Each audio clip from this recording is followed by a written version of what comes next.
Bem-vindo ao Foundations for Figma, nosso curso avançado de Figma.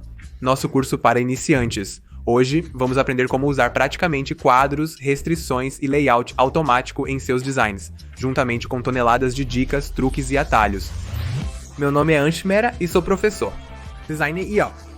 Esta é a aula 2 de nossa série de 10 aulas. Então, sem perder mais tempo, vamos começar.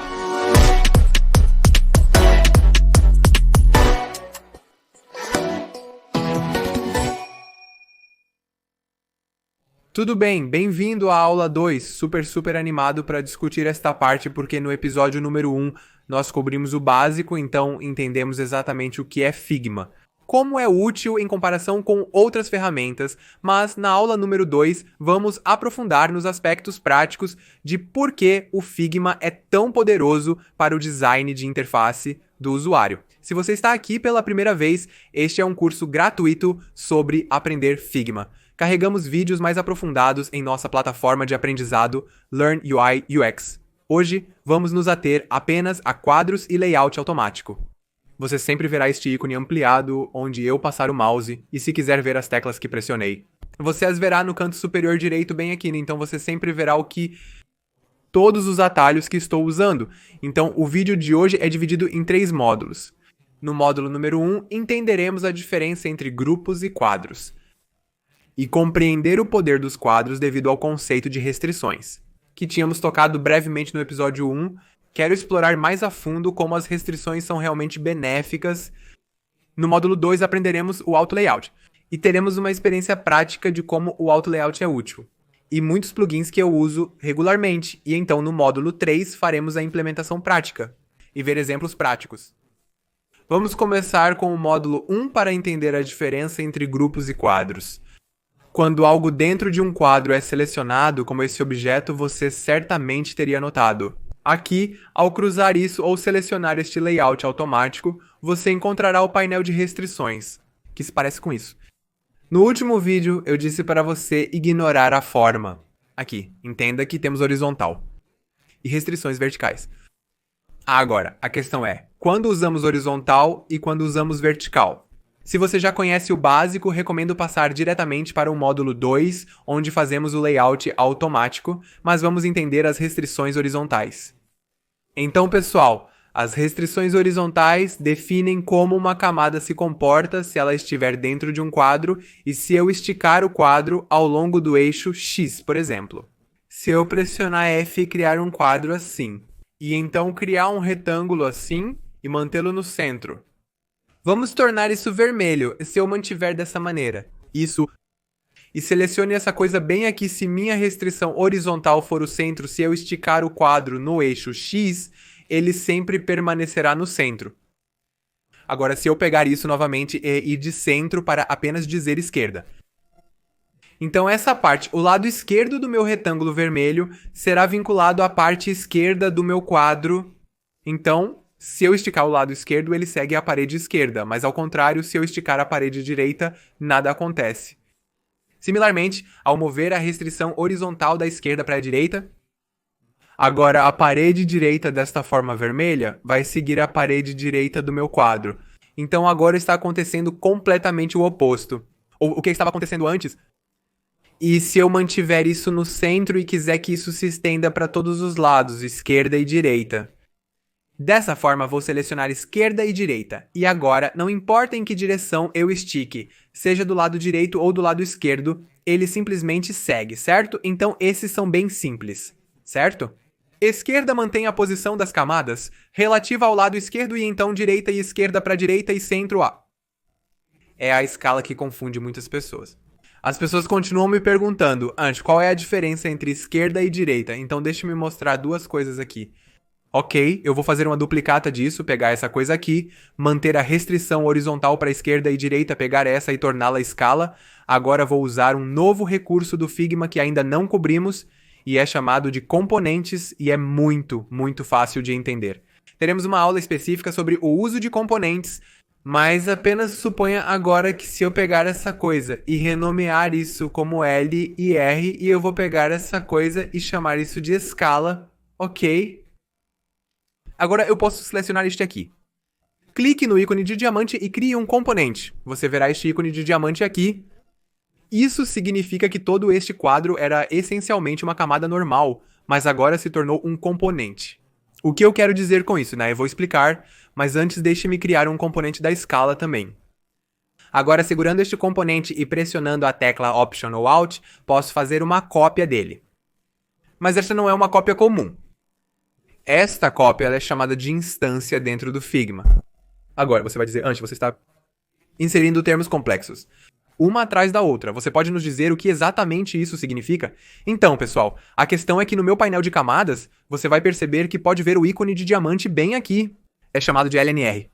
No topo, há um ícone de diamante vazado, também chamado de LNR, mas com um design diferente. Esta é a minha instância aqui. Se eu faço uma mudança no meu componente em vez de vermelho. Se eu torná-lo azul, todas as minhas mudanças feitas dentro do componente são refletidas na minha instância. Então, basicamente, não importa quantas instâncias eu faça. Vamos dizer que eu faça instâncias ilimitadas. Ok, qualquer alteração que eu fizer aqui será refletida nas instâncias.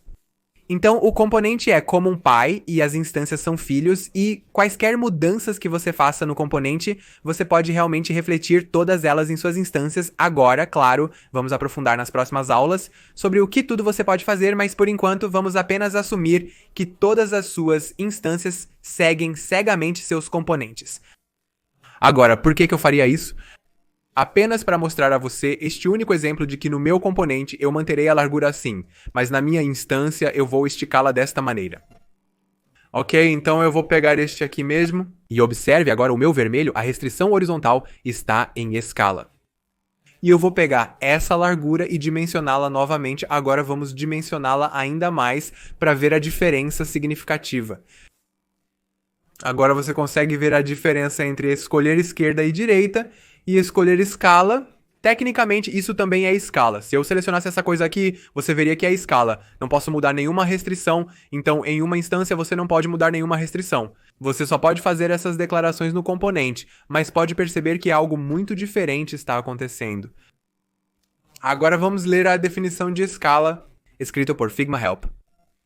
Diz que a escala definirá o tamanho e a posição da camada como uma porcentagem da dimensão do quadro. Em seguida, manterá essas proporções à medida que você redimensiona. Muito complicado. Vamos ler o exemplo. A largura do quadro é de 100 pixels. E se a largura da camada for de 70 pixels, isso significa que a largura da camada ocupa 70% do quadro pi, correto? Agora, se eu redimensionar o quadro para 200 pixels, o Figma redimensionará a camada para a largura de 140 pixels, que é 70% do quadro pi. Neste caso, ele não se importa com porcentagens. Está absolutamente definido que há uma distância exata do meu lado esquerdo. Há essa distância exata do meu lado direito. E então é apenas manter isso, quando eu escolho da esquerda para a direita. Mas em termos de escala, essa distância é variada. Vamos supor que minha largura seja x. Ok, e eu vou de x para talvez 2x, então isso é uma mudança completa de 100%, certo? Isso dobrou. Então, minha coisa do meio, essa forma aqui, não se importará com qual é a distância à esquerda e à direita. Ele se importará apenas que, se eu estiver dentro, digamos que a largura do meu recipiente interno é x, isso também dobrará, porque está pensando em termos de porcentagens. Quando você usar isso em suas aplicações práticas diárias, entenderá como funciona. Após aplicar a restrição horizontal, obviamente haverá restrições verticais também, seguindo os mesmos princípios. Ok, então neste caso, se eu fosse criar um quadro mais alto, e vamos dizer que eu crie um botão vermelho, bem aqui, e tínhamos tomado o exemplo de um botão Fab, certo? Fab, que é o botão de ação flutuante, e vamos dizer que eu tenho uma barra de navegação no topo. Ok, e deixe-me tornar isso verde. A propósito, no Figma você tem as fontes do Google por padrão, e também tem as cores X11 por padrão. Se você digitar o nome de uma cor da lista de cores X11, não é necessário especificar o código hexadecimal. Vou criar o componente novamente, criar uma instância e por padrão nada acontece ao esticá-lo. Certo, mas se eu pegar isso aqui e escolher a restrição vertical para ser inferior, agora isso meio que segue, mas agora você pode ver que não está seguindo na restrição horizontal. Então vou pegar isso em 1, fazer isso à esquerda e à direita, pegar e fazer isso à direita. Não à esquerda e à direita. Se eu tivesse transformado isso em esquerda e direita, teria esticado, mas não quero. Eu quero que isso seja fixado no lado direito. Então a pergunta é, por que você precisa de quadros em primeiro lugar? Você se lembra que eu disse que você também pode criar um grupo. Então, vamos dizer que eu crie um retângulo. Então, eu tenho que um quadro bem aqui, e sendo em vez de um quadro, vamos criar um retângulo. Ok, e deixa-os ter a mesma cor, agora vou criar uma coisa circular. Vou criar uma forma circular. Selecionando ambos e usando o comando G, eles serão agrupados. Mas se eu selecionar qualquer elemento filho dentro de um grupo, você perceberá que não tem opção para adicionar restrições. É apenas dentro de um quadro que você verá essa coluna, e é por isso que os quadros são extremamente poderosos, simplesmente porque eles têm restrições dentro deles. Então, apenas como um exemplo, bem aqui temos a tela do iOS, esta é a tela de configurações, e no painel de camadas você pode ver que este é um quadro, esta caixa de seleção te diz que é. Isso é um quadro e ao lado direito há o mesmo, mas com um quadrado pontilhado indicando algo que temos um grupo. Então do lado direito temos o grupo. Deixe-me escrever o grupo. Bem, aqui é um péssimo G, mas sim, grupo. E este é o meu quadro. Agora, claro que você tem restrições. Pronto, certo? Se eu fosse tirar essas coisas, e vamos dizer que eu esticasse eles. Ok, eu vou pegar essa coisa toda e esticá-la. Então você perceberia que as restrições estão seguindo isso muito bem. É absolutamente responsivo.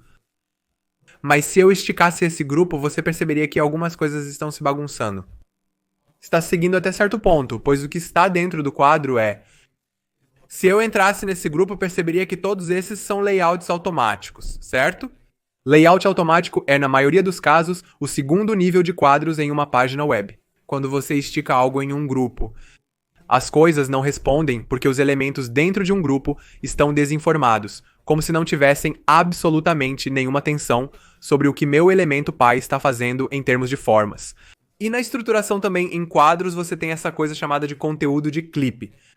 Em grupos, não há o conceito de conteúdo de clipe, então tudo dentro do grupo é mostrado, diferentemente de um quadro onde é possível ocultar elementos. Agora, um atalho muito legal é que se você segurar a tecla de comando e então fazer algumas alterações nos seus quadros, você perceberá que os filhos não seguem mais a regra de restrição. Então, é assim que você ignora as restrições. Então, basicamente, se isso fosse um grupo, se eu não tivesse restrições dentro dos meus filhos, é assim que teria respondido sem quaisquer restrições. O que é terrível, certo? Agora, o que você pode fazer é literalmente ir à comunidade Figma e procurar por Joey Banks, e de Joey Banks eu consegui este arquivo, certo? Então ele criou esses sistemas iOS e você pode realmente experimentar essas coisas para ver quais restrições eles definiram, porque a melhor maneira de aprender restrições é vendo arquivos de design bem preparados, ok? Então o que eu quero dizer com isso, vamos supor que eu pegue essa única instância, ok? Se eu selecionar isso aqui e você pode ver isso. Este é um diamante vazio, significando que é uma instância. Posso desanexá-lo com a opção comando B. Uma vez feito, você verá 3 linhas aleatórias, que é basicamente um layout automático. Não se preocupe, você aprenderá layout automático.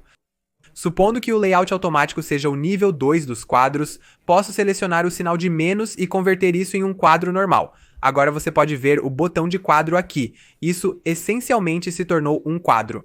E você pode alternar entre quadros e grupos muito facilmente a partir daqui também. Agora, se eu esticar isso, você perceberá que nada está acontecendo, certo? Você pode ver que os elementos estão mortos agora, seguindo as restrições à esquerda. Se eu mover isso para a esquerda e direita, nada acontece. Agora, a parte divertida é que posso selecionar qualquer uma dessas coisas, digamos este conteúdo aqui, e criar um novo quadro. Certo, novamente, porque acho que será mais fácil para você. Eu vou pegar este modo avião, ok? Vou selecionar este ícone aqui para que minha largura seja uniforme, pegar essa coisa aqui, juntar esses dois, alinhá-los e mantê-los aqui. E vamos apenas mantê-los presos no lado esquerdo. Então, eu tenho uma alternância e vou manter isso aqui. agora vou deletar essa referência e apenas manter este quadro aqui, ok? E vou fazer um componente disso. Agora vou fazer uma duplicata disso apenas para ver se as restrições estão funcionando ou não. Então não há restrições aqui. Ok, se eu pegar essa alternância e fazer isso da esquerda para a direita no eixo horizontal, veja agora, está funcionando bem. Agora, se eu esticar isso verticalmente, talvez eu queira que eles estejam no centro, então eu posso pegar todos eles e ir para minhas restrições verticais. E eu vou para o centro. Ok, então desta forma eu sei que não importa em que direção você me estique, sempre funcionará. Ok, agora isso é um único nível de restrição, você tinha um quadro e então você simplesmente colocou filhos dentro dele e então eles estão, você sabe, né, meio que seguindo suas regras, mas você também pode ter restrições aninhadas. Agora, o que eu quero dizer com isso? Vamos supor que eu crie uma barra de navegação. Ok, eu vou criar um protótipo muito, muito ruim, mas isso é apenas para provar um ponto. E deixe-me pegar essa coisa aqui, deixe-me fazer isso um pouco verde. Vamos ter alguma área de borda, caso contrário parece muito, muito ruim. E vamos supor que você tenha 3 coisas bem aqui que parecem assim, ok. E então você tem alguns ícones no centro. Suponha que seja uma replicação do comportamento da barra de navegação do Figma. Ok, então o que eu te ensinei agora é que você pode pegar essas coisas, vamos organizá-las, e você pode deixá-las à esquerda, essas duas podem permanecer no centro, e essas podem permanecer no lado direito. Então se eu criar um componente, você tem essas coisas bem aqui, e então elas estão funcionando muito bem. Ok, agora essa barra de navegação virá dentro de uma tela. Então, se eu pressionar F e selecionar, por exemplo, MacBook Air, essa barra de navegação aparece aqui mesmo. Certo, certo. E então você pode meio que juntá-los. Então, o que eu posso fazer é pegar o fundo deste quadro e torná-lo cinza. Ok. Agora, esta barra de navegação é, na verdade, um filho do quadro do MacBook Air. Então eu tenho que definir restrições para esta barra de navegação também. Então agora, se eu fosse criar um componente deste MacBook Air, ok, e então dar uma instância disso assim, e se eu esticá-lo, você perceberá que ele não é responsivo de forma alguma. Por quê? Porque no meu componente, se eu fosse selecionar minha barra de navegação, eu não adicionei nenhuma restrição, então eu vou novamente de esquerda para esquerda e direita e veja agora que está funcionando. Então, essencialmente, observe o que está acontecendo. Eu defini restrições ao nível atômico dentro da barra de navegação. Então, uma vez que comecei a usar isso na barra de navegação em uma tela maior, tive que adicionar restrições à própria barra de navegação. Então, existem 2 níveis de restrições. Um é neste nível, que são restrições que respeitam o quadro do MacBook Air. Mas mesmo dentro do componente, mesmo dentro da barra de navegação, você tem restrições nesses pequenos. Pequenos objetos, isso é chamado de enquadramento aninhado, e dentro do enquadramento aninhado você tem restrições aninhadas, ou seja, você pode continuar adicionando quadros um no outro, e então você pode continuar adicionando restrições sem muito problema. Aqui estão alguns exemplos para mostrar como as pessoas usam quadros. Certo, então as pessoas usam isso em seus campos de entrada, eles usam isso no valor das configurações. Todos esses são exemplos do iOS. Mas há uma coisa muito, muito importante que você precisa cuidar. Se eu duplicar este ícone de alerta, você verá novamente a palavra Auto Layout. E eu vou te dizer por que você está vendo isso. De novo e de novo, deixe-me primeiro desanexá-lo. Porque se eu não desanexar, não consigo fazer nenhuma alteração física na instância. Então, se você precisa fazer alguma alteração física nas instâncias, você tem que desanexá-lo. Uma vez que eu o desanexei, vou remover o layout automático, pois ainda não abordamos esse tópico. Vou deletar todos os layouts automáticos e vou te contar o problema. Então vamos dizer que este é um erro de uma única linha, você gostaria que este componente funcionasse desta maneira, ou tecnicamente, se o alerta é muito, muito pequeno, se é uma linha única, você quer reduzir a altura. Certo, então agora o que aprendemos em quadros e restrições é que os filhos se adaptam quando o pai muda. Correto, usando o auto layout.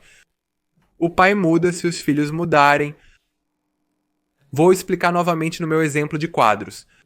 Eu disse que se eu estiver mudando o pai, então os filhos internos estão se transformando. Mas neste caso aqui eu não estou mudando o limite externo. Na verdade, estou adicionando mais frases e por causa das crianças. estão se modificando porque as crianças estão expandindo o container Py, que é a caixa de alerta. Está tentando acomodar todas essas mudanças internas. Agora, essa acomodação de elementos internos não é possível com restrições, porque as restrições são, na verdade, propriedades das crianças, certo? A criança sabe que precisa estar à esquerda ou à direita, mas não há restrição para o container Py. Então, como você educa o container Py? Como você diz ao pai que precisa se expandir dessa maneira? Se seus filhos se expandem, e é aí que vamos aprender o layout automático.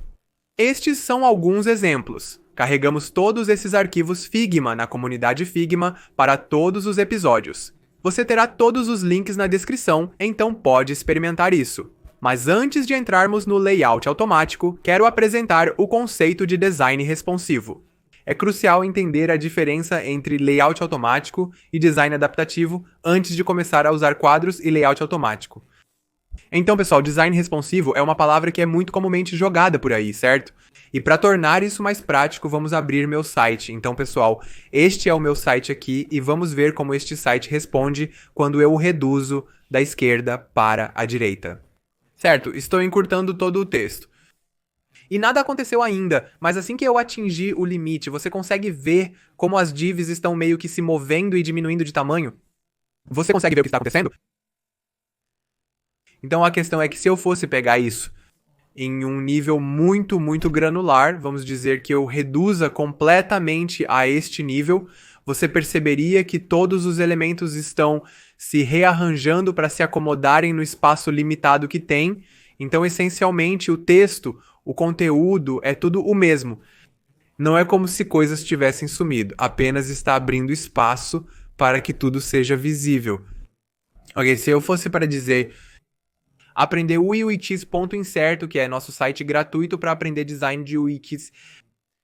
Se eu fosse diminuir isso, você perceberia que toda a interface do usuário mudou e alguns elementos realmente desapareceram. Então, se eu trouxesse isso de volta para um comprimento de desktop, você verá todos esses ícones de reprodução, mas uma vez que eu encolho além de um limite específico, os ícones da interface do usuário desapareceram. Isso não é apenas design responsivo. Isso é chamado de design adaptativo. Agora, vamos voltar para nossos slides.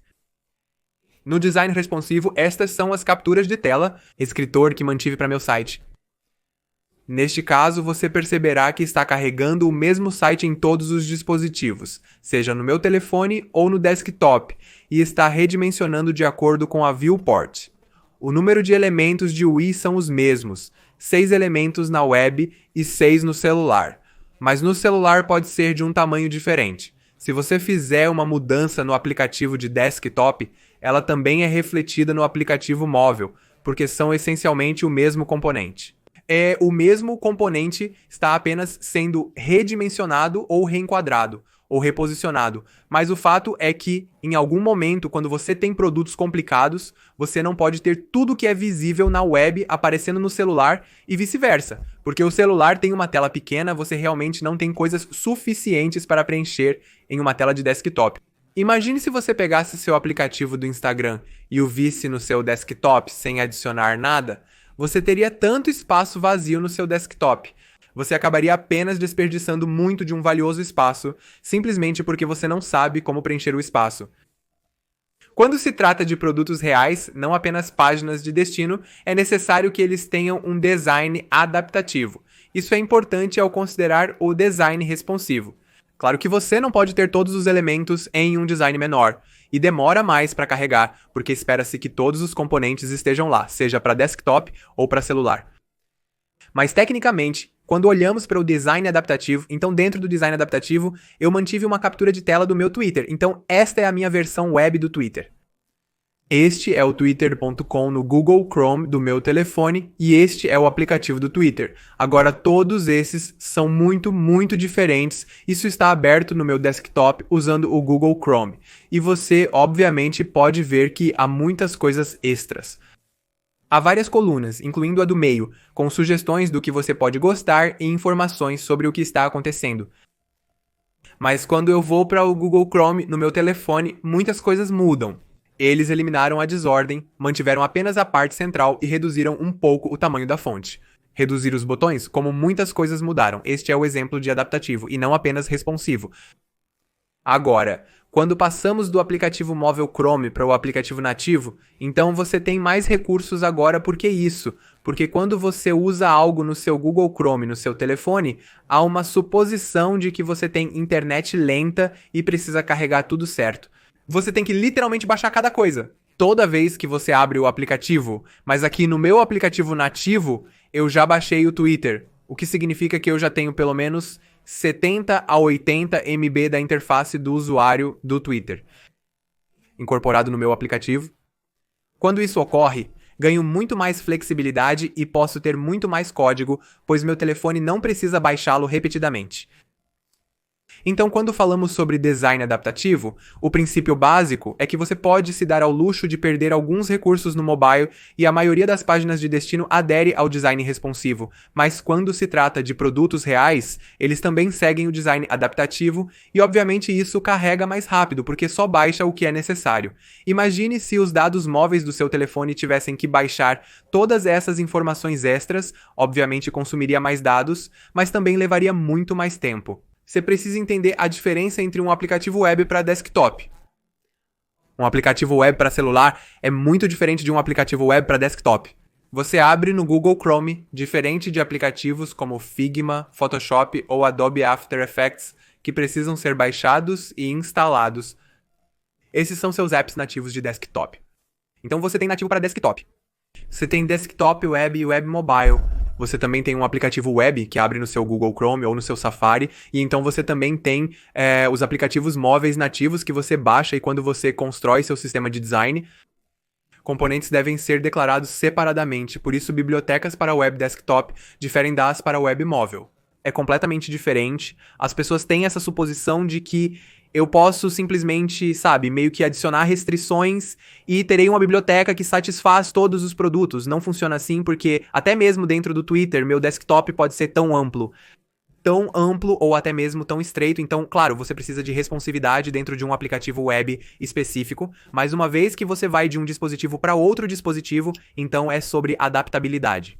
Então, para concluir, quando você está fazendo componentes para, digamos, seu aplicativo Chrome, que abre no seu Google Chrome, no seu desktop, então todos os seus componentes precisarão ter suas restrições, porque agora você está em um aplicativo específico, mas se você está dizendo, ei, agora também estou criando uma versão que abre no meu celular, então a responsividade ou apenas as restrições não funcionarão. Você precisa criar componentes diferentes por completo. Existe um conceito diferente chamado variantes, onde você tem uma variante para web e outra para celular. Abordaremos isso nas próximas aulas. Mas eu estou apenas tentando estabelecer a base sobre quais técnicas você precisa usar dentro do Figma. Então, as restrições satisfazem suas necessidades de responsividade, mas quando se trata de design adaptativo, você precisa aprender variantes e componentes, que aprenderemos eventualmente. Então, quando se trata de interface do usuário responsiva versus adaptativa. Considerando uma faixa de dispositivos, digamos desde um laptop antigo para um laptop grande para um MacBook Pro, a responsividade ajudará e as restrições se estenderão. Mas ao mudar de dispositivo, você aprende a adaptá-lo. Agora sozinho, seus quadros continuarão a ajudá-lo com a responsividade, mas os componentes ajudam na sua adaptabilidade. Agora existem 3 artigos cruciais que eu quero que vocês leiam, porque eu pessoalmente acredito que se alguém já explicou essas coisas de uma maneira incrível, então vocês não precisam de mim para explicá-las. Então estes são os 3 artigos que vocês devem ler. O primeiro é no Medium, um artigo que pode ser pago. Vocês talvez precisem comprar, mas às vezes o Medium oferece artigos gratuitos diariamente. Este é um artigo gratuito no designsystems.com chamado Space Grids and Layouts por Ilya Dao. Há outro artigo no Medium sobre tudo que um designer de UI precisa saber sobre espaçamento e grades de layout. Não estou cobrindo as grades de layout especificamente porque aprendi tudo com esses artigos e é difícil abordar tudo em 10 palestras, então quis que vocês soubessem. Posso orientá-lo a recursos que podem preencher as lacunas para você. Agora, chegamos ao módulo 2, onde entendemos os fundamentos do auto layout. Agora, vamos entender o que exatamente é o auto layout. Ok, para entender o caso de uso. Vamos supor que eu queira fazer um botão. Agora, como eu faria um botão? Eu provavelmente faria um quadro. Ok, vamos fazer isso. Em azul e vamos adicionar um botão que diz clique em mim. Ok, agora eu posso, é claro, estreitar a largura aqui, fazer isso com bordas arredondadas, e você tem seu botão bem aqui e vamos transformar isso em um componente. Obviamente, se eu estou fazendo um botão, ele pode parecer diferente, mas sempre pode ser usado para diferentes propósitos. Certo? Você pode usá-lo para clique em mim. Você pode usá-lo para excluir. Você também pode usá-lo para comprar agora. E se você tem algo muito mais verboso, você provavelmente pode dizer algo como criar uma conta. Agora, a restrição com componentes e instâncias é que eu não posso mudar muitas dessas coisas automaticamente. Certo. Então eu provavelmente teria que ir a cada instância e então, de certa forma, você sabe alterar essas larguras uma por uma. Para demonstrar, crie uma conta. Eu teria que aumentar a largura, pois minhas restrições não estão presentes. Então eu provavelmente deveria centralizar isso. Mesmo assim, as coisas não estão funcionando bem. E eu provavelmente teria que aumentar a largura repetidamente. Da mesma forma, se voltarmos ao nosso exemplo de alerta aqui, eu literalmente teria que diminuir a largura manualmente para cada instância. Como isso, eu quero que meu pai entenda que as crianças dentro precisam de mais espaço. É aqui que o layout automático é útil. Farei uma cópia deste texto agora. Vamos tornar isso vermelho. Bem aqui, deixe-me desanexá-lo. Deixe-me pegar este quadro e pressione Shift OK. Ao fazer isso, você teria notado uma mudança que ocorreu aqui. Esta é a janela de layout automático. Deixe-me explicar como sei disso e o que aconteceu agora. É um layout automático. No meu painel de camadas, posso ver essas 3 linhas. Vou transformar isso em um componente e fazer instâncias novamente. Agora veja o que acontece. Na verdade, você está seguindo a largura do meu texto. Então, se eu disser criar uma conta, posso digitar o quanto quiser e ele se ajustará de acordo com todo o conteúdo que está dentro do meu layout automático completo. Então, de certa forma, sei que todo aquele conteúdo dentro de mim precisa de mais espaço. Então, eu tenho que criar mais espaço para isso, certo? Agora, se eu fosse para aqui e vamos colocar um ícone bem aqui. Se eu fosse escalar isso, dá para ver como os limites estão se ajustando? Vamos deixar isso em branco para ser menos chocante para os olhos. Mas isso é extremamente útil, especialmente para botões, certo? Vamos analisar um exemplo da biblioteca de interface de usuário de código aberto Untitled UI, disponível na comunidade Figma. Se eu fosse copiar essa frase e colar novamente. E novamente, você consegue ver como a coisa toda está se acomodando? Isso não teria sido possível se eu estivesse usando quadros, porque os quadros não se importam com o que está acontecendo por dentro. Então vamos entender todas as opções que o Auto Layout nos dá, ok? E vamos cobrir todos esses ícones um por um. Vamos fazer isso bem devagar, ok? Eu vou deletar isso e vou pegar esse quadro aqui, ok? Agora, você notaria que eu tirei minha instância, então não posso fazer nenhuma alteração no Auto Layout. Então, se eu realmente quiser fazer qualquer modificação física, eu tive que desanexar o arquivo usando o comando B. Agora, sempre que eu clicar em um atalho, você poderá ver aqui qual foi, mesmo que não saiba exatamente em qual estou clicando. Então, os 2 primeiros ícones são para decidir o eixo em que você está criando seu layout automático. Então, agora eu tenho um ícone e um texto. Por padrão, ele criou um layout horizontal. Se eu selecionar este ícone, aqui ele criará um layout vertical, o que significa que, se eu duplicar essas coisas, todas elas serão empilhadas verticalmente. Porque eu criei um layout automático vertical. Se eu selecionar isso, voltarei para um layout horizontal. Agora também existe algo chamado envolver. Agora, o que isso significa? Se eu selecionar em envolver, você perceberá que se eu duplicar, digamos que eu pegue todo esse conjunto, deixe-me duplicar, o comportamento é quase o mesmo. Ok, se eu selecionar isso. Aqui o envolver está desmarcado. Ok, vamos clicar em envolver. Novamente, e vamos tentar aumentar a largura. As coisas estão no centro. Então por que exatamente precisamos de wrap agora se eu diminuir a largura? Veja o que está acontecendo.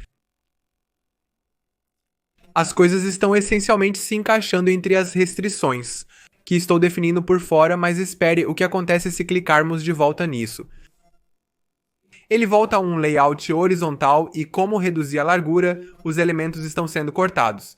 Agora você deve achar que isso é muito complicado. Eu achei que a gente ia conseguir aquilo por muito tempo. Uma série de repetidos cliques em links. Quando selecionei o layout horizontal, ele simplesmente cortou de repente. Ao selecionar um desses 3 layouts, há uma configuração adicional que requer atenção não presente neste painel de layout automático. Eles estão no canto superior direito. Você consegue ver isso? É realmente para a minha largura. Digamos que eu delete isso tudo. Ok, vamos fazer uma cópia disso novamente. Você pode ver que essa largura agora se tornou algo que é chamado de abraço. Ao clicar na seta para baixo, você verá 2 opções. Uma é largura fixa. Uma é abraçar conteúdos. O que isso significa? Abraçar conteúdo significa deixe-me desanexar isso. Abraçar conteúdo significa que, ao duplicar, ele garantirá que todo o conteúdo seja incluído, sem cortes. Mas se eu clicasse em largura fixa, agora minha largura está fixa. Então, mesmo que eu duplique, nada acontecerá. Então você ficará como Ansh. Por que exatamente precisamos de um layout automático fixo? Isso está essencialmente agindo como um quadro, certo? Se você realmente pensar sobre isso. Sim, mas está agindo como um quadro em um eixo específico. Se eu literalmente convertesse isso em um layout automático vertical, você consegue ver como minha largura ainda está fixa, mas eu ainda tenho os outros superpoderes do meu layout automático no eixo vertical. Seguindo em frente, ao criarmos componentes, você notará a utilidade disso. Mas reflita sobre isso, observe essa tela. E isso é muito, muito semelhante a um feed do Twitter ou do Facebook. Todos esses componentes, você percebe o fato de que a largura precisa ser fixa. Para o iPhone, a largura não pode exceder esse valor, correto? Não importa que texto você adicione, ele precisa ser fixo, mas você ainda precisa dos superpoderes do auto layout de uma perspectiva de layout vertical. Então, se eu adicionar uma imagem alta, você quer que a altura se estenda, mas você não quer que a largura se estenda. Nesse caso, você sempre pode corrigir qualquer um desses acessos. Se eu fixar minha altura e largura, isso é essencialmente uma moldura, o que não é útil para você de forma alguma, agindo literalmente como uma moldura. Então, qual é o benefício? Por que não posso apenas desanexar isso e ter uma moldura com restrições? Há mais benefícios em usar o layout automático que ainda não abordamos, então vamos voltar aos princípios básicos. Entendemos que existem 3 layouts. A vertical, a horizontal e então a wrap. E então se eu fosse estender essa coisa aqui, você tem essa grade.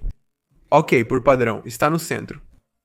Mas se eu clicar em alinhar ao topo central, então clique em mim, vai para o topo. Da mesma forma, você pode alinhá-lo em qualquer canto. Você quer agora a parte divertida, é que você terá essa opção a mais que diz espaço horizontal entre os itens. Agora diz espaço horizontal porque escolhi o layout horizontal, então se eu fosse aumentar esse espaço aqui, você nota o maior espaço no centro. Mas você deve estar se perguntando por que a largura do layout automático não se expande, porque eu selecionei fixo aqui. Se eu fosse aqui e clicasse em abraçar conteúdo e conforme eu estendo minha largura, você perceberia que o container também mudará seu tamanho.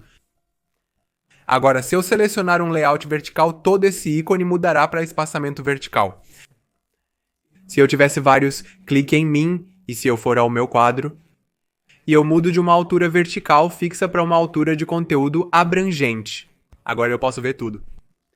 E à medida que eu escalo, você verá que está se adaptando, e eu também posso levá-lo a um nível onde posso transformá-lo em um espaçamento negativo. Isso é extremamente útil ao criar uma pilha de DPS. Vamos trazê-lo de volta para 0? Agora, há mais uma coisa, que é chamada de preenchimento horizontal e preenchimento vertical. Vamos compreender o significado disso. Vamos pegar um botão novamente, mas dessa vez não estou fazendo um botão, e sim uma tag como uma pequena etiqueta. O que é uma etiqueta? Se eu fosse mostrar um exemplo rápido, este tempo limitado é apenas uma etiqueta, não um botão. Nesse caso, preciso de um preenchimento bem fino. Eu preciso que seja responsivo. Eu preciso que seja como real. E você sabe, acomodando. Mas eu quero que seja fino, para que você possa realmente selecionar o preenchimento vertical e inferior de uma só vez. Então, se eu dissesse para fazer isso, 12 pixels, o preenchimento aqui. É apenas 12 pixels, então como eu vejo esse preenchimento? Segurando a tecla Opção e clicando nas bordas, posso ver o espaçamento em qualquer lugar. 12. Você deve estar se perguntando, Ansh, você está mudando o preenchimento esquerdo e direito juntos, mas queremos mudar o preenchimento individualmente. Ao clicar neste botão, você terá acesso a todos os preenchimentos individuais, podendo alterar apenas o preenchimento esquerdo ou inferior, conforme necessário. E você pode fazer essas coisas individualmente também. O que você quiser fazer igualmente em todos os 4 lados, se você segurar a tecla de opção e apenas clicar neste ícone bem aqui, então você vê este ícone bem aqui, ele diz todo o preenchimento e agora está dizendo 12, 12, 68, 52. Por que é isso? Há uma lógica específica por trás dessa numeração. 12, 12, 68, 52. Basicamente significa que isso é 12 no topo à esquerda. Isso é 12. Isso é 68. E isso é 52. Então esses números são organizados de maneira horária. Se eu pegar todos eles e simplesmente fazer isso, 12, então todo o preenchimento se torna igual. Mas, às vezes, porque você tem muita altura de linha. Na maioria dos casos, você precisa adicionar preenchimento extra à esquerda para torná-lo visualmente igual. Então aqui eu fiz isso em 24 e meu preenchimento vertical e inferior é de 12 pixels. Então você sabe, obviamente, se eu fosse pegar um exemplo rápido do sistema de design iOS, se eu for aqui e pegar este aqui, eu direito aqui, você perceberia que isso é uma caixa de correio e todos esses itens estão em um layout automático. Por que eles precisam estar em um layout automático? Se eu deletar qualquer um desses e-mails, quero que o restante suba para o topo, como se eu deletasse todos eles. Eu preciso que todos eles se acumulem uns sobre os outros. Imagine se isso não fosse um layout automático. Vamos remover esses tópicos. Esse layout automático, se eu fosse deletar qualquer um desses, você veria um espaço vazio. Deixe-me deletar esses dois. Esse é o comportamento que você terá neste caso. Bem aqui, eu idealmente gostaria que todos esses e-mails simplesmente voltassem para o topo, porque eles precisam estar em uma linha, mas porque não há layout automático. Não há nada que eu, o pai, saiba. Então, se eu pressionar Shift A novamente nessa thread, ela retornará a um layout automático. E então eu posso aumentar o espaçamento entre eles, eu também posso torná-lo extremamente negativo também. Agora eu vou colocar este arquivo Figma na minha comunidade também.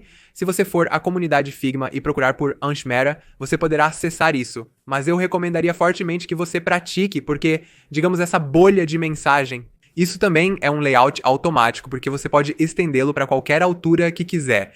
Mas veja isso, se eu selecionar essa bolha de mensagem aqui, isso é um layout automático. Então, há outro layout automático dentro dele. Então, há outro layout automático para a bolha.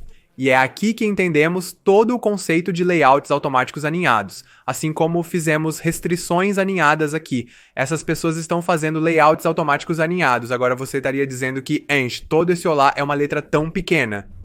Conferimos o layout automático da bolha. Isso diz abraçar conteúdos, então por que isso não está se ajustando ao olá? Para que serve esse espaço extra? Isso acontece quando você selecionou este ícone bem aqui. Se eu usasse largura automática, a largura do meu texto diminuiria, e então a bolha, toda a fronteira se ajustaria em volta. Então essas são pequenas coisas que você pode cuidar, certo? Se você observar o teclado, por exemplo, este é um caso muito importante, um teclado é extremamente responsivo. Mas se eu fosse olhar dentro do meu teclado, você perceberia que dentro dos meus botões, aqui, todos eles são quadros. Eles não transformaram isso em um layout automático. Agora, por que isso? Porque ninguém jamais deletaria o F.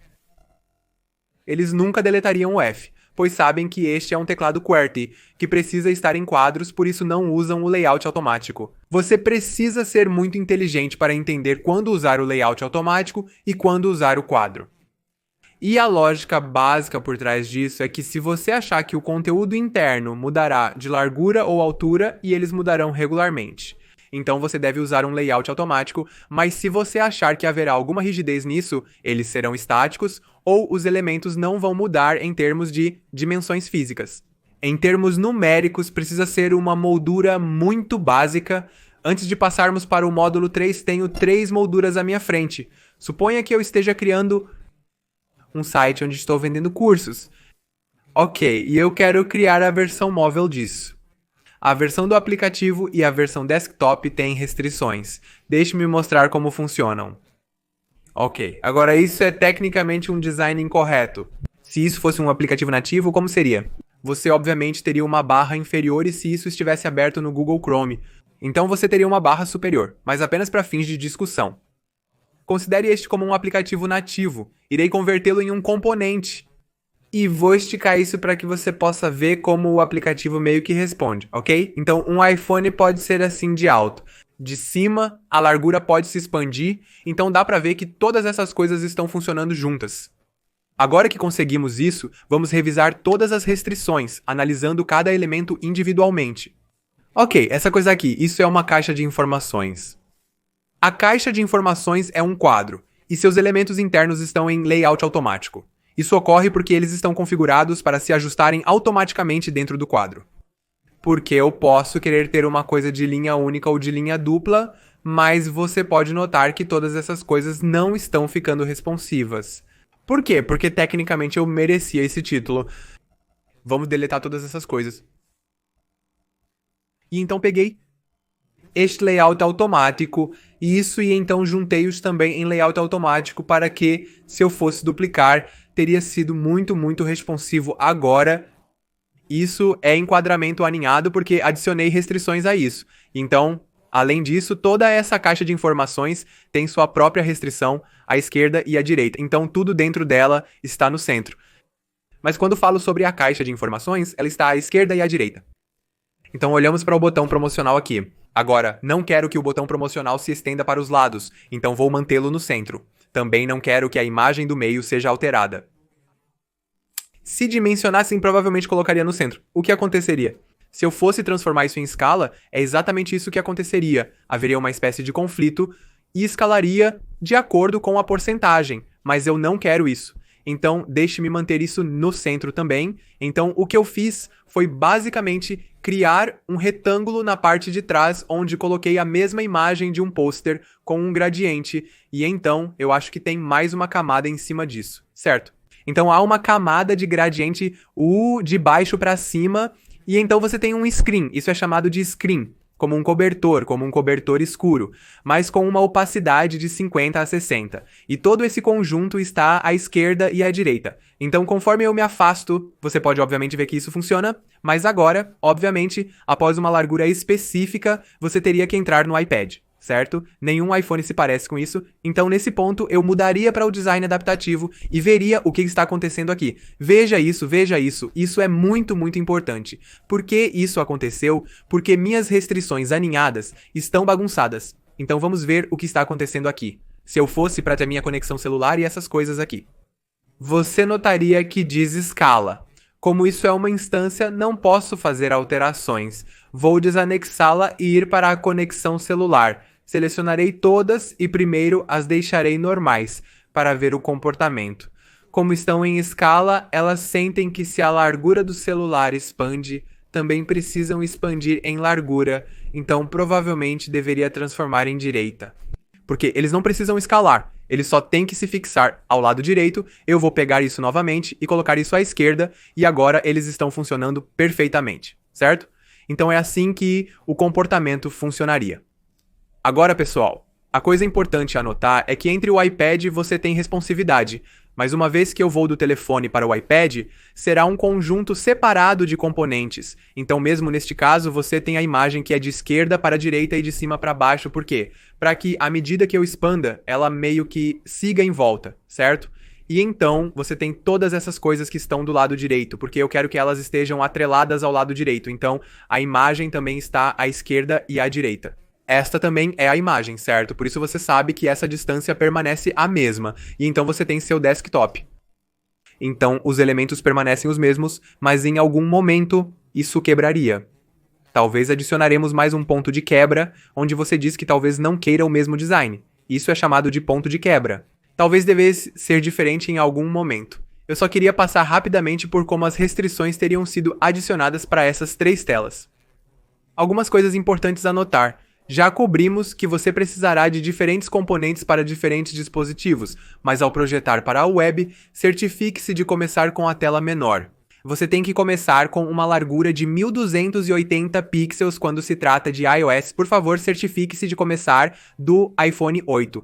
Provavelmente porque, você sabe, é muito simples ir de uma tela menor para uma tela grande quando se trata de responsividade, mas ir de uma tela grande para uma tela pequena fica muito difícil, então geralmente testo meus designs web em 1280, 1440 e 1920. Acima de 1920 não faço nada responsivo. Eu literalmente apenas coloco espaços em branco à esquerda e à direita, e é isso que eu recomendaria que você fizesse também. Então, com isso, finalmente chegamos ao módulo número 3, onde eu só quero mostrar alguns plugins muito legais. E o primeiro plugin que eu quero mostrar é chamado Responsify. Agora existem dois plugins que eu quero mostrar. O primeiro eu vou mostrar na sua frente, mas eventualmente você terá que conferir o segundo plugin por conta própria, porque eu quero que você faça algum dever de casa também. Então, pessoal, a questão é que neste caso, você pode, obviamente, conferir as restrições e todas essas coisas, mas e se eu quiser um único quadro sendo testado para vários tamanhos? Então agora, manualmente, se eu tivesse que verificar como isso ficaria no MacBook Pro, como ficaria em um desktop, todas essas coisas, eu teria que duplicá-lo e então esticá-lo um por um, certo? Mas com o Responsify, tudo que você precisa fazer é ir até este ícone aqui, ir para plugins, e apenas digitar a palavra Responsify e você vai encontrá-lo bem aqui. Assim que você instalar, você faz Command e digita Responsify, e então eles têm todos esses diferentes dispositivos. Assim que eu clico em, digamos, desktop, o que ele faria é testar todo o meu design para um desktop genérico, para um MacBook Pro, para um Surface Book e para um iMac, e você pode fazer isso para telefones também. Então vamos dizer que eu pego este quadro aqui e executo o plugin Responsify novamente, e provavelmente vou e faço isso para Android. Ele me mostraria como o mesmo tamanho de pixel ficaria bagunçado se eu fosse fazer isso no Google Pixel e Pixel Excel. Agora há outro conceito aqui que precisamos entender, e isso é de pixels independentes versus pixels dependentes. Você sabe qual é o conceito de SPIDP, mas não vamos cobrir isso neste curso, porque este curso não é um curso de Design UX. Este é um curso de Figma, então não entrarei em detalhes, mas é um plugin muito poderoso. Recomendo que você instale o arquivo UI sem título ou qualquer arquivo da comunidade Figma e comece a explorar. Você sabe como eles criaram todas essas coisas em alguns casos, então você encontrará instâncias, então você pode desanexar essas instâncias, e há um vídeo muito importante que você tem que conferir no canal do YouTube do Figma, é chamado Rápido em Fluxos de Trabalho Responsivos, e acredite em mim, quando eu digo isso, nós tínhamos realmente criado um vídeo naquela época, isso foi cerca de 2 anos e meio atrás, sobre este plugin chamado Responsify, ou não, Responsify. É o que fizemos certo, não, agora eu acho que era chamado plugin responsivo, e isso permitia que você simulasse vários dispositivos, como poderia realmente permitir que você tivesse design adaptativo. No Figma, agora você pode facilmente criar designs responsivos em um quadro. Além disso, com plugins, é possível fazer designs adaptáveis, onde o layout muda automaticamente do mobile para o desktop à medida que você redimensiona o quadro, para o design da web, tablet e outras coisas incrivelmente poderosas. E então isso está na sua lição de casa. Uma vez que você faça isso, você vai simplesmente enlouquecer. Existem algumas coisas específicas que quero discutir. Uma é que isso é um quadro normal, certo? Mas agora o Figma também introduziu essa coisa chamada seção. E o que é uma seção? Eu posso literalmente criar um limite, assim. E vamos dizer que eu mantenho esses designs bem aqui, ok. E você sabe quando está criando designs em uma equipe de design, alguns designs estão em andamento, enquanto alguns designs estão prontos para serem desenvolvidos. Então, se você clicar na seção, eles têm esse pequeno ícone bem aqui. Se você marcar isso, então isso estará pronto para o dev. Então, quando seus desenvolvedores... Os arquivos finais do Figma estão todos nessa seção, facilitando a identificação instantânea. Então é apenas uma maneira de você, sabe, de alguma forma, rapidamente fazer uma transição se você tem páginas limitadas. Organize seus arquivos usando seções. Agora você tem mais uma camada de organização, com seções dentro de seções, quadros, e dentro dos quadros, todos os seus componentes. Certo. Outra coisa muito importante que eu quero introduzir é que quando você está projetando, pessoal, por favor, faça um componente que se pareça com isso. Então eu chamo isso de um componente de cabeçalho, onde você tem um subtexto e uma manchete. Basicamente, o que eu faço é sempre que estou criando meus arquivos ou estou criando como inspiração, eu organizo toda a minha pesquisa, certo? Então, se você fosse ver todos os nossos arquivos redesenhados, todos os nossos vídeos redesenhados no YouTube, você perceberia que Unchi mantém tudo muito, muito organizado. Então, isso também é um quadro, certo? Ele tem restrições, então você sempre pode ter em cores diferentes, sabe? Talvez branco para pesquisa, preto para prototipagem. Então, você pode fazer um componente e então, sabe, mudar as cores uma por uma. Apenas certifique-se de que é acessível e, sabe, é muito útil. Então eu só queria apresentar você a esta prática. Escrevi um artigo no Medium sobre como organizar arquivos do Figma usando cabeçalhos. Recomendo fortemente que leia e use a barra de espaço para navegar. Basta pesquisar por Unchmera no Medium para encontrá-lo. Nós já fizemos isso, se eu fosse esticar aleatoriamente, as restrições seguiriam. Mas se eu segurasse a tecla de comando, simplesmente ignoraria as restrições. Também, se você está compartilhando seus arquivos de design, em vez de ir para URL, você pode selecionar qualquer quadro e fazer Command L e ele irá diretamente para a URL superior. E então você pode apenas fazer, sabe, Command C e embora você não tenha que ir para compartilhar e copiar link e fazer tudo isso, apenas faça Command L e Command C e pronto, você terminou ali mesmo.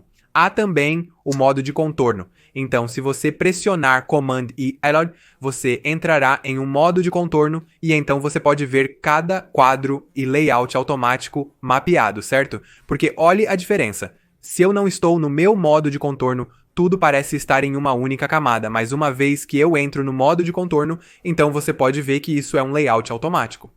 Isso é um layout automático. Você sabe que há layouts automáticos dentro de layouts automáticos, então você pode realmente ver a estrutura de enquadramento alinhado que eu já fiz. Eu recomendaria que você criasse um cartão de anotação para você mesmo. Então, o que é um cartão de anotação? É essencialmente como este cartão de comentário que tem uma altura dinâmica. Então, a largura eu mantenho estática, mas então tenha seu DP, tenha seu nome.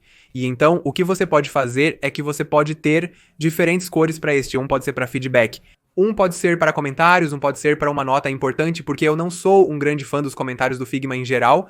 Eu realmente gosto quando, sabe, eu e minha equipe estamos fazendo brainstorming usando esses cartões de anotação e eles realmente vão te ajudar. Então esses são os dois componentes que eu recomendaria fortemente que você os faça por conta própria. Claro, eu estarei disponibilizando isso na comunidade do Figma também. Então você sempre pode copiar os mesmos componentes, mas sabe, você realmente não vai aprender se você apenas começar a copiar coisas cegamente agora, enquanto você está fazendo um curso de Figma e vai precisar de muita inspiração para design de UI e web enquanto pratica.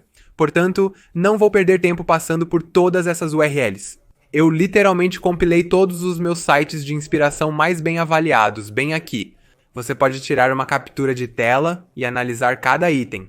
Também selecionei 4 links para você aprender Figma por conta própria, caso não queira esperar pelos nossos vídeos e deseje fazer esses aprimoramentos. Aprimoramento mais detalhado e avançado. Então esses 4 sites realmente vão te ajudar. Shortcuts.design aqui, na verdade, não é apenas para o Figma, mas eles têm uma lista de todas as ferramentas incríveis. Ferramentas de design no mercado, e eles meio que, você sabe, selecionaram todos esses atalhos um por um. É incrível o quanto você pode economizar tempo usando esses recursos corretamente.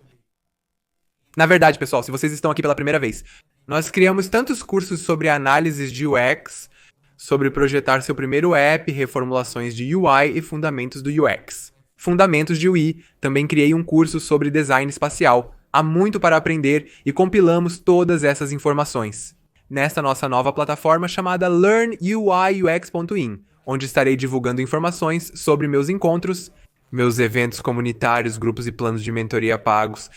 Mas eu pessoalmente acredito que quero primeiro estabelecer a base para iniciantes que não têm tanta capacidade de gasto. Veja, eu não diria que sou algum tipo de santo que não quer ganhar dinheiro e não quer vender cursos. Eu quero fazer isso. É só que quando vejo tantos alunos lutando com o básico, percebi que há muitos fundamentos a serem ensinados gratuitamente, então eu recomendaria a vocês, sabem, aprender esses fundamentos de graça. Learn UI UX Tem um roteiro completo para você planejar sua carreira em design de UX, do 0 ao 100. Temos um vídeo crucial em nosso canal do YouTube intitulado Vídeo do Roteiro. Roteiro de 2023 para uma carreira em design de UX. Além do nosso curso de Figma. Também oferecemos um curso de 15 episódios que aborda os fundamentos do design de UX. Você está aprendendo a ferramenta, mas para aprender o assunto, confira nosso curso de 15 episódios em hindi e inglês. Todos os recursos estarão na descrição. Para aprender Figma e UX, você precisa de pelo menos 6 a 8 meses, então não espere milagres disso. Espero que você tenha visto o primeiro episódio também. Por favor, certifique-se de que está sendo consistente. E se você acha que já fez Figma e todos os seus fundamentos de UX e quer aprender estudos de caso e quer começar a se candidatar para empresas, então fizemos 2 vídeos muito valiosos sobre como escrever seus estudos de caso de UX. São 2 vídeos altamente detalhados, tenho certeza que você vai aprender muito. Antes de encerrarmos, é crucial que você conheça a sua tarefa para os próximos 5 dias. Aguardarei sua tarefa de casa. Aguardarei suas histórias no LinkedIn para ver quantos estão documentando seus aprendizados. Me diga nos comentários sobre o que devo falar da próxima vez. A propósito, vou te mostrar o programa de estudos. Eu vou abordar estilos e bibliotecas no próximo vídeo. Componentes estão incluídos. Se quiser que eu aborde algo durante o curso, é só avisar. Se algo não foi abordado em quadros e layouts automáticos. Você ainda pode mencioná-lo nos comentários, e eu vou garantir que eu cubra isso na totalidade do curso. Deixe-me saber se você quer que eu crie mais vídeos detalhados, porque, para ser honesto, minha garganta está tão cansada de falar. Na verdade, eu gravo vídeos de cerca de 2 horas e nós editamos para torná-lo muito nítido. Então, é tanto esforço e trabalho duro que às vezes fica muito esmagador. Mas eu sei que os alunos realmente precisam disso. Então, eu realmente apreciaria se você apenas comentasse. Seu feedback é importante, pois quando você comenta, o YouTube sabe que este conteúdo está funcionando. Então, curta este vídeo, inscreva-se, ative as notificações e compartilhe com suas comunidades de design e amigos. E faça anotações detalhadas no Notion para documentar seus aprendizados.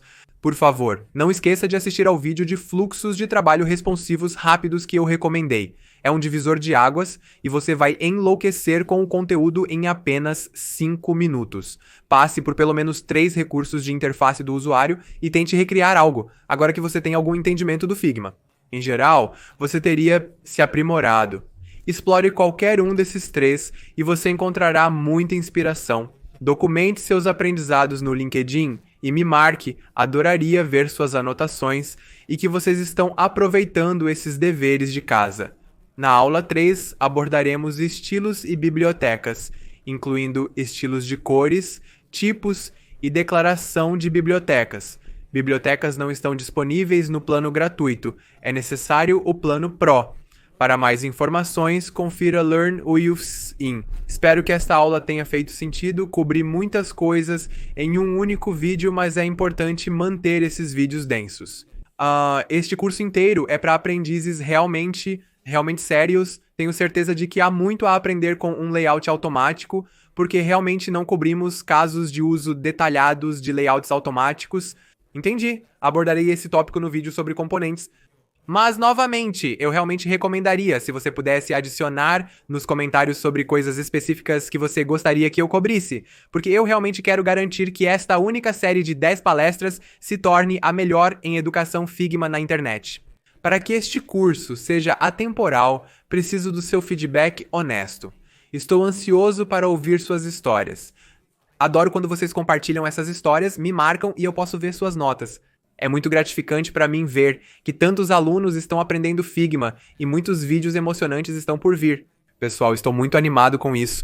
Se você curte editar vídeos ou escrever roteiros para Instagram, pode me enviar seu trabalho por e-mail no adminiansmera.com. Estamos expandindo nossa equipe. Se você é criador de conteúdo e tem sólida experiência como designer ou editor, adoraria ver seu trabalho. E espero que você esteja cuidando da sua mente e do seu corpo. Este é o seu anfitrião, Anti-Mera, se despedindo. Se você gostou deste vídeo, certifique-se de clicar em gostei e apertar o botão de inscrever-se. Eu posto vídeos regularmente sobre design UX, marketing e storytelling.